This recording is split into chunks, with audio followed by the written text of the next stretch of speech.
Hello दोस्तों hello दोस्तों, आपका हमारे YouTube चैनल में वैकेंसी अपडेटेड में आपका स्वागत है। आज आपके लिए लाए हैं आधुनिक भारतीय इतिहास से संबंधित कुछ महत्वपूर्ण तथ्य जो कि आगामी प्रतियोगिता परीक्षा में इससे प्रश्न आ सकते हैं। तो इस वीडियो को देखें और लाइक करें और सब्सक्राइब करें। तो चलिए शुरू करते हैं। भारत के गवर्नर जनरल एवं वायसराय। भारत के गवर्नर जनरल एवं वायसराय। तो पहला है बंगाल का गवर्नर रॉबर्ट क्लाइव का शासनकाल 1757 से 1760 के बीच रहा। 1757 से 1760 के बीच और 1765 से 67 के बीच, यानी ये 2 बार बने। तो बंगाल का जो गवर्नर पहला गवर्नर है रॉबर्ट क्लाइव है। अवध के नवाब शुजाउद्दौला एवं मुगल सम्राट शाह आलम द्वितीय के साथ 1765 ईस्वी में इलाहाबाद की संधि हुई। नेक्स्ट है 1765 में बंगाल में द्वैत शासन लागू किया गया। द्वैत शासन किनके समय में लागू हुआ? तो रॉबर्ट क्लाइव के शासनकाल में द्वैत शासन लागू हुआ। वारेन हेस्टिंग्स 1774 से 1785 इनका शासनकाल 11 वर्ष का रहा। यह बंगाल का पहला गवर्नर जनरल था। कौन? Warren Hastings. वारेन हेस्टिंग्स को भारत में न्यायिक सेवा का जन्मदाता माना जाता है। नेक्स्ट है 1784 में विलियम जोन्स। 1784 में विलियम जोन्स के साथ मिलकर एशियाटिक सोसाइटी की स्थापना किसके समय में हुआ? वारेन हेस्टिंग्स के समय में किया गया। वह पहला गवर्नर जनरल था जिस पर इंग्लैंड लौटने पर महाभियोग चलाया गया। कौन? तो वारेन हेस्टिंग्स। नेक्स्ट है इसी के समय में 1782 ईस्वी में जोनाथन डंकन ने बनारस में संस्कृत विद्यालय की स्थापना। संस्कृत विद्यालय की स्थापना बनारस में किसने की? जोनाथन डंकन ने। कब किया? 1782 ईस्वी में। गीता के अंग्रेजी अनुवादकार विलियम विल्किंसन चार्ल्स को हेस्टिंग्स ने आश्रय प्रदान किया। और वारेन हेस्टिंग्स के समय में 1780 ईस्वी में भारत का पहला समाचार पत्र द बंगाल गजट का प्रकाशन जेम्स अगस्टस हिक्की ने किया था। कब किया? 1780 ईस्वी में। किसके शासनकाल में? वारेन हेस्टिंग्स के शासनकाल में। वारेन हेस्टिंग्स ने बंगाली ब्राह्मण नंद कुमार पर झूठा आरोप लगाकर न्यायालय से फांसी की सजा दिलवा दी थी। नेक्स्ट है 1784 का क्विट्स इंडिया एक्ट। 1774 का रोहिल्ला युद्ध भी हुआ। किसके समय में हुआ? तो वारेन हेस्टिंग्स के समय में। 1775 से 82 का प्रथम मराठा युद्ध तथा 1782 में सालबाई की संधि हुई। तो ये वारेन हेस्टिंग्स के शासनकाल में हुआ। 1780 से 84 का द्वितीय मैसूर युद्ध हुआ। ये भी वारेन हेस्टिंग्स के समय में हुआ। बंगाल में द्वैत शासन का समाप्ति भी वारेन हेस्टिंग्स के शासनकाल में शुरू हुआ, रॉबर्ट क्लाइव के शासनकाल में। कलकत्ता में सदर दीवानी और एक सदर निजामत अदालत की स्थापना की गई वारेन हेस्टिंग्स के समय में। कलकत्ता को बंगाल की राजधानी घोषित किया गया वारेन हेस्टिंग्स के समय में। इसके बाद आते हैं सर जॉन मैकफर्सन। इनका शासनकाल 1785 से 1786 रहा, जो कि इनका शासनकाल उतना खास नहीं रहा। उसके बाद आते हैं लॉर्ड कॉर्नवालिस। इनका शासनकाल ही बहुत महत्वपूर्ण है प्रतियोगिता परीक्षा के लिए, तो इसको जरा गौर से देखेंगे। इसे भारत में सिविल सेवा का जनक माना जाता है। सिविल सेवा का जनक लॉर्ड कॉर्नवालिस को माना जाता है। इसने बंगाल बिहार में अस्थायी बंदोबस्त लागू किया। कितने प्रतिशत पर? 19% पर। कितने प्रतिशत पर? तो 19% पर। 19% पर लागू किया। कॉर्नवालिस की मृत्यु उत्तर प्रदेश के गाजीपुर जिले में हुई। तृतीय मैसूर युद्ध 1790-92 तथा श्रीरंगपट्टनम की संधि जो हुई है, श्रीरंगपट्टनम की संधि, वो लॉर्ड कॉर्नवालिस के समय में हुई। कॉर्नवालिस कोड का निर्माण 1793 ईस्वी में, जिसमें अनेक न्यायिक सुधारों का उल्लेख था। सामान्य प्रशासन का राजस्व प्रशासन से पृथक्करण किया गया। बंगाल में अस्थायी बंदोबस्त लाया गया 1793 में। कंपनी के कर्मचारियों के निजी व्यापार पर रोक लगा दिया गया। सर जॉन शोर 1793 से 98। इसके समय में 1795 में निजाम तथा मराठों के बीच खेरा की लड़ाई हुई। और लॉर्ड वेलेस्ली 1798 से 1805। इनका शासनकाल भी बहुत ही महत्वपूर्ण है भारतीय इतिहास के संबंध में। भारतीय राज्यों को अंग्रेजी परिधि में लाने के लिए सहायक संधि का प्रयोग किया गया। और सहायक संधि करने वाले राज्य थे कौन कौन से राज्य थे जो सहायक संधि किए? तो हैदराबाद से 1798 ईस्वी में, मैसूर 1799 में, तंजौर अक्टूबर 1799 में, अवध 1801 में, पेशवा 1802 में, बरार एवं भोसले दिसंबर 1803 में, सिंधिया 1804 में एवं सहायक संधि करने वाले राज्य जोधपुर, जयपुर, मछेड़ी, बूंदी तथा भरतपुर।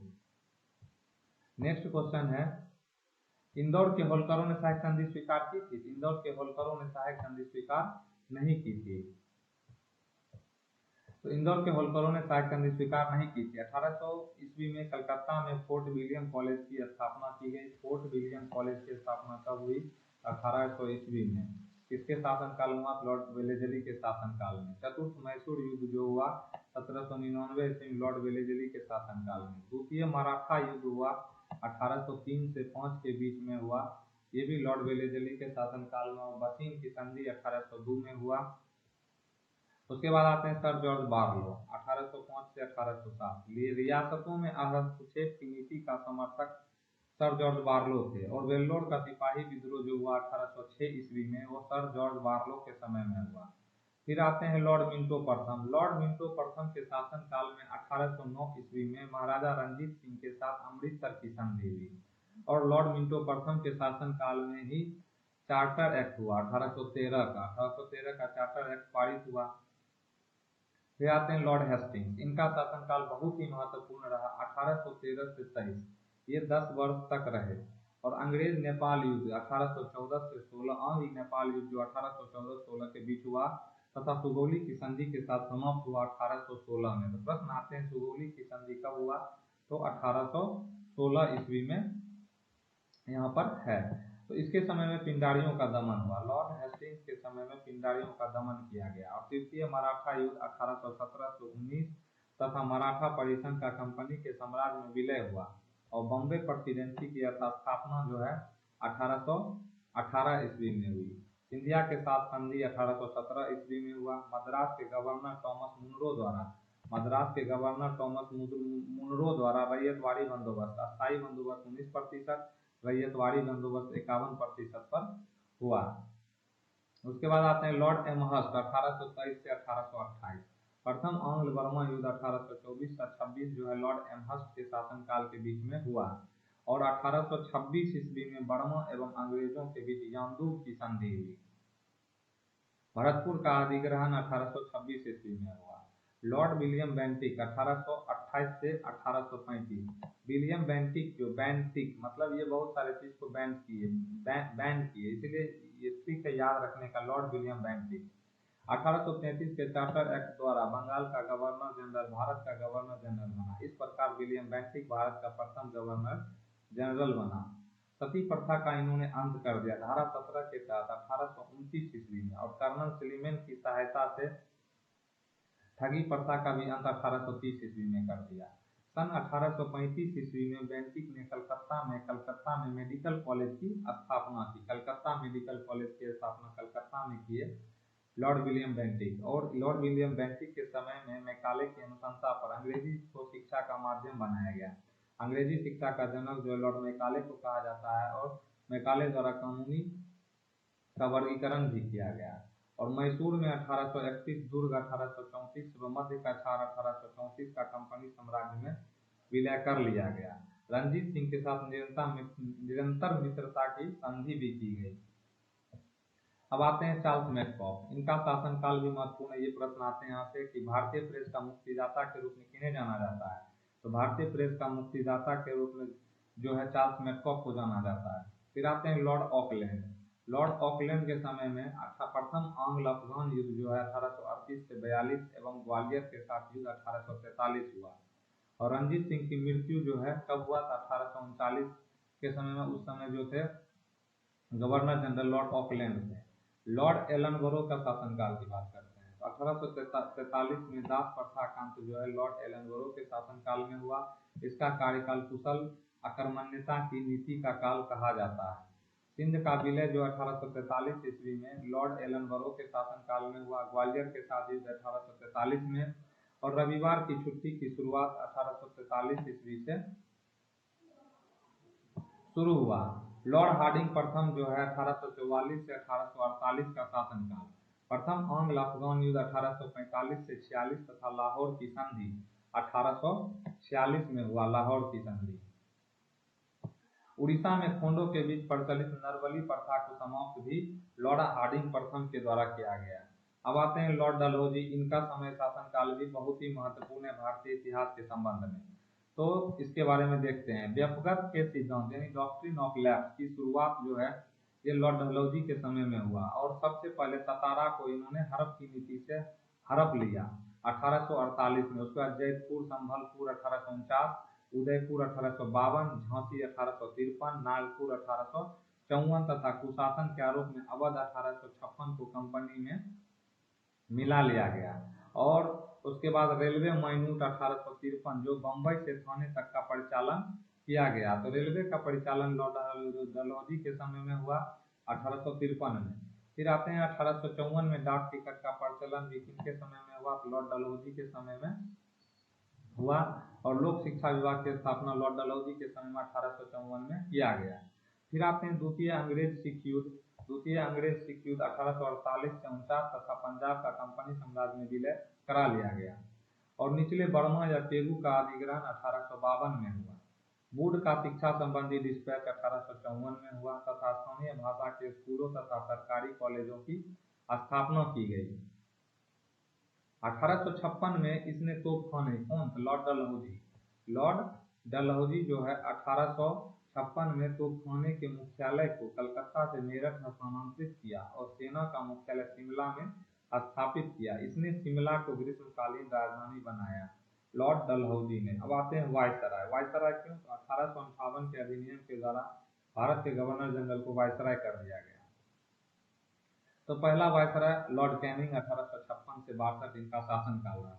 यह कंपनी का अंतिम गवर्नर जनरल एवं भारत का पहला वायसराय था। लॉर्ड कैनिंग के समय में 1857 के विद्रोह के समय गवर्नर जनरल थे। यूरोपीय सेनाओं द्वारा श्वेत विद्रोह 1859 में कर दिया गया। भारतीय विधि संहिता 1859 और भारतीय दंड संहिता 1861 का निर्माण किया गया। फिर आते हैं 1858 के भारत सरकार अधिनियम द्वारा कंपनी के शासन की समाप्ति तथा शासन का प्रत्यक्ष नियंत्रण ब्रिटिश राज के हाथों में। कैनिंग के समय में ही 1856 ईस्वी में विधवा पुनर्विवाह अधिनियम स्वतंत्र रूप से लागू हुआ और भारत में पहली कानूनी विधवा विवाह कलकत्ता में 7 दिसंबर 1856 ईस्वी को ईश्वर चंद्र विद्यासागर की प्रेरणा और देख में संपन्न हुआ। और 1857 ईस्वी में कैनिंग के समय ही महालेख परीक्षक पद का सृजन किया गया, जो स्वतंत्रता के बाद नियंत्रक एवं महालेखा परीक्षक कहलाया, कंट्रोलर एंड अटॉर्नी जनरल। व्यक्तिगत सिद्धांत यानी राज्य विलय की नीति को समाप्त कर दिया गया। लाया कौन था? डलहौजी लाया था और समाप्त कैनिंग के द्वारा कर दिया गया। फिर आते हैं लॉर्ड एल्गिन प्रथम 1862 से 63। पश्चिमी उत्तर सीमा प्रांत में कबायलियों के दमन के लिए अम्ब्रेला अभियान चलाया गया लॉर्ड एल्गिन के द्वारा। लॉर्ड एल्गिन ने बहावी आंदोलन का दमन किया और बहावी आंदोलन का मुख्य केंद्र पटना था। और 1863 ईस्वी में धर्मशाला हिमाचल प्रदेश में इसकी मृत्यु हो गई, लॉर्ड एल्गिन प्रथम। उसके बाद आते हैं सर जॉन लॉरेंस 1864 से 69। 1865 में भारत एवं यूरोप के बीच प्रथम समुद्री टेलीग्राम सेवा शुरू हुई और अफगानिस्तान के संबंध में इसने हस्तक्षेप की नीति अपनाई, सर जॉन लॉरेंस, जिसे शानदार निष्क्रियता के नाम से जाना जाता है। सर जॉन लॉरेंस 1864 से 69 इसने हेनरी कैंपबेल के नेतृत्व में अकाल आयोग का गठन किया। और लॉर्ड मेयो आते हैं उसके बाद 1869 से 72। काठियावाड़ में राजकोट कॉलेज तथा अजमेर में मेयो कॉलेज 1872 की स्थापना के लॉर्ड मेयो। भारतीय सांख्यिकी सर्वेक्षण एवं कृषि एवं वाणिज्य विभाग की स्थापना लॉर्ड मेयो के द्वारा किया गया। और 1872 में भारत की प्रथम जनगणना जो है लॉर्ड मेयो के शासनकाल में हुआ। एक अफगान शेर अली अफरीदी ने 8 फरवरी 1872 ईस्वी में चाकू मारकर लॉर्ड मेयो की हत्या कर दी। अब आते हैं लॉर्ड नॉर्थब्रुक 1872 से 76। पंजाब में कुका विद्रोह की शुरुआत लॉर्ड नॉर्थब्रुक के शासनकाल में हुआ। नेटिव मैरिज एक्ट 1872 पारित कर बाल विवाह पर प्रतिबंध लगाया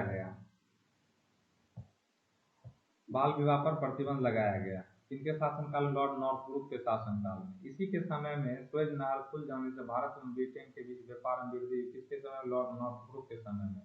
प्रिंस ऑफ वेल्स की भारत यात्रा भी लॉर्ड नॉर्थब्रुक के समय में आया। 1875 में बड़ौदा के गायकवाड़ पर मुकदमा भी चलाया गया, तो लॉर्ड नॉर्थब्रुक के समय में। अब आते हैं लॉर्ड लिटन 1876 से 80।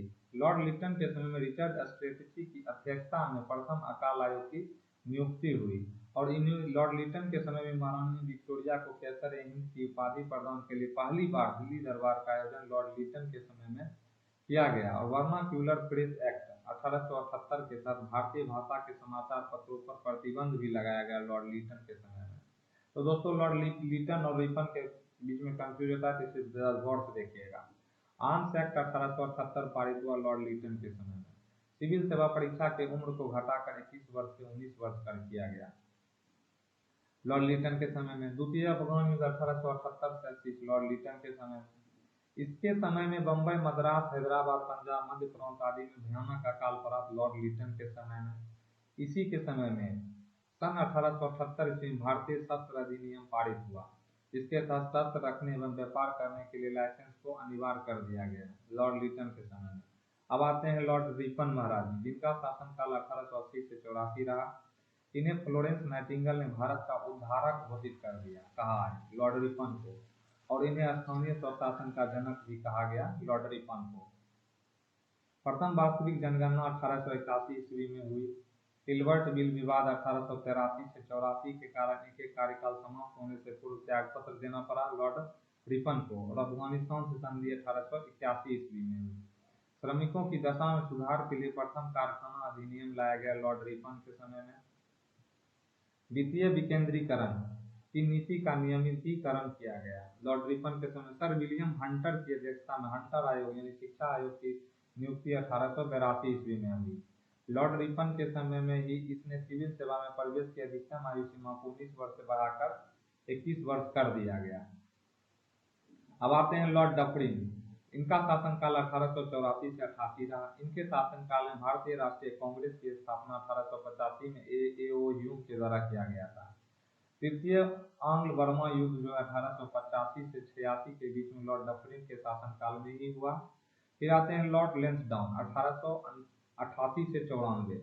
भारत और अफगानिस्तान के मध्य सीमा निर्धारण हेतु डुरंड आयोग की स्थापना 1893 में। तो भारत और अफगानिस्तान के बीच में कौन सा है? डुरंड रेखा। तो डुरंड आयोग की स्थापना 1893 में, जबकि वर्तमान में भारत और पाकिस्तान के बीच में डुरंड रेखा हो गया।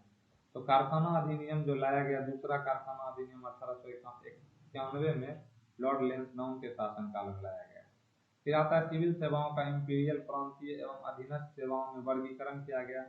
फिर आते हैं भारतीय परिषद अधिनियम 1892 जो लॉर्ड लेंसडाउन के शासनकाल में रहा। फिर आते हैं लॉर्ड एल्गिन। लॉर्ड एल्गिन द्वितीय जो 1894 से 99 इनके शासनकाल रहा।